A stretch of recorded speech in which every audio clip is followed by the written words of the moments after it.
Hi everyone. So আপনি একজন successful tedder হতে চান অ্যান্ড এটাকে লং টার্ম একটা বিজনেস হিসেবে এটিকে রান করতে চান, তাহলে আপনার জন্য এই ভিডিওটা। সো আজকের ভিডিওতে আমরা মূলত দুইটা জিনিস নিয়ে আলোচনা করব। সো এই দুইটা জিনিস আপনার ভিতরে থাকলে অ্যান্ড এই দুইটা জিনিস আপনার ক্যাপাসিটির ভিতরে থাকলে আপনি একজন সাকসেসফুল ট্রেডার হইতে পারবেন। স্টেপ বাই স্টেপ আমি গাইড করবো আপনাকে। তো এক নম্বরে আমরা দেখবো হচ্ছে ক্যাপিটাল। মোস্ট ইম্পর্টেন্ট একটা জিনিস একটা ট্রেডারের, যে ক্যাপিটাল ম্যানেজ করা ক্যাপাসিটি কতটুকু, আপনার আপনার ক্যাপিটাল কতটুকু। সো ক্যাপিটালটাকে আমি দুই ভাগে ভাগ করতেছি। এক নম্বর, আপনি লোন নিয়ে ট্রেড করতেছেন। দুই নাম্বার, আপনার ক্যাশ ফ্লো আছে, আপনার একটা রেন্ট অফ ইনকাম একটা জায়গা থেকে আসতেছে অ্যান্ড দেন আপনি ওইখান থেকে ধীরে ধীরে ইনভেস্ট করতেছেন, লার্ন করতেছেন, শিখতেছেন অ্যান্ড ট্রেড করতেছেন। আর আরেকটা ফার্স্ট যেই কথাটা আমি বললাম, লোন। আপনি একটা ব্যাংকের কাছ থেকে 10 লাখ টাকা লোন নিয়ে আপনি ট্রেডিং স্টার্ট করছেন। যেই টাকা শেষ হয়ে গেলে আপনার ফ্যামিলি কিভাবে চলবে, আপনি কিভাবে চলবেন, সেটা আপনি জানেন না। সো আপনি লোন নিয়ে যখন ট্রেডিংয়ে ইনভেস্ট করবেন তখন আপনার সাইকোলজি অ্যান্ড মেন্টালি প্রবলেম হবে। সো আপনি আগাইতে পারবেন না সামনের দিকে। আপনার বিভিন্ন ডিপ্রেশন, যখন এন্ট্রি প্লেস করবেন মার্কেটে তখন ডিপ্রেশনের কারণে সাইকোলজি নষ্ট হয়ে যাবে। আপনার এই ক্যাপিটাল শেষ হয়ে গেলে আপনার বেকআপ ক্যাপিটাল থাকতেছে না। সো এই রিস্কটা কখনো নেওয়া যাবে না যে লোন নিয়ে আমি 5 লাখ 10 লাখ 15 লাখ টাকা লোন নিয়ে আমি ট্রেডিংয়ে ইনভেস্ট করব, অথবা কারো কাছে ধার, অথবা বাসায় আমার কাছে 10 লাখ টাকা আছে কিন্তু আমার কোনো ক্যাশ ফ্লো নাই, আমার অন্য আরেক দিক থেকে আমার টাকা আসতেছে না, আমি আমার 10 লাখ টাকায় ট্রেডিংয়ে ইনভেস্ট করছি। এটা করা যাবে না।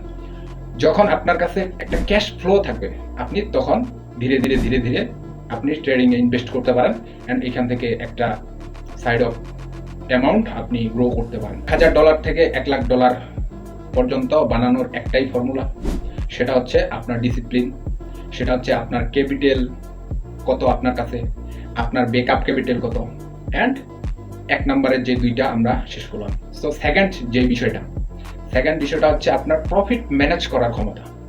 আপনার কাছে প্রফিট ম্যানেজ করার ক্ষমতা কতটুকু। আপনি $1,000 দিয়ে ট্রেড করতেছেন, আপনি পার ডে 2, 3 and 5% অথবা 10% গ্রো করার টার্গেট রাখছেন। সো আপনি একদিন গ্রো করছেন, পরের দিন আবার গ্রো করছেন, তারপরের দিন গ্রো করছেন 10% করে 30% গ্রো করছেন।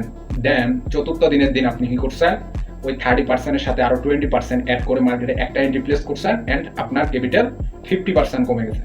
আপনি একটা ফিক্সড টার্গেট রাখবেন যে আমার ক্যাপিটালের 5% আমি per day, 2% per day, per month আমি 20 to 30% গ্রো করব, এর চাইতে আমি বেশি গ্রো করব না। অ্যান্ড মাসের শেষে আমার যে 20% অ্যামাউন্ট প্রফিট আছে অ্যাকাউন্টে ওইটা আবার আমি তুলে নিব। সো মাসের শেষে আপনার প্রফিট যেটা থাকবে ওটাকে ম্যানেজ করে আপনাকে তুলে নিতে হবে। সো আপনার প্রফিট ম্যানেজ করার ক্ষমতা থাকে, আপনার ক্যাশ ফ্লো অ্যান্ড আপনার রিস্ক ম্যানেজ করার ক্যাপাসিটি যদি থাকে, আপনার ভিতরে সাহস থাকে যে আমি এই ফিল্ডে কিছু একটা করতে পারবো, তাহলে আপনার জন্য ট্রেডিং। আপনার ডেডিকেশন যদি থাকে, আপনার ভিতরে ক্ষমতা আছে এরকম যে আমি এই ফিল্ডে কোনো কিছু একটা করেই ছাড়বো, তাহলে আপনার জন্য ট্রেডিং। আমি বারবার বলতেছি ডিসিপ্লিন মেনটেন করতে হবে, আপনাকে ডিসিপ্লিন মেনটেন করতে হবে and side of income generate করেন। আপনি দরকার হলে চাকরি করেন, আপনি দরকার হলে টিউশনি করেন, আপনি দরকার হলে একটা দোকান নিয়ে বসেন, চা বিক্রি করেন, তাও লোন নিয়ে কখনো এখানে ইনভেস্ট করা যাবে না। একটা ক্যাশ ফ্লো তৈরি করেন আগে।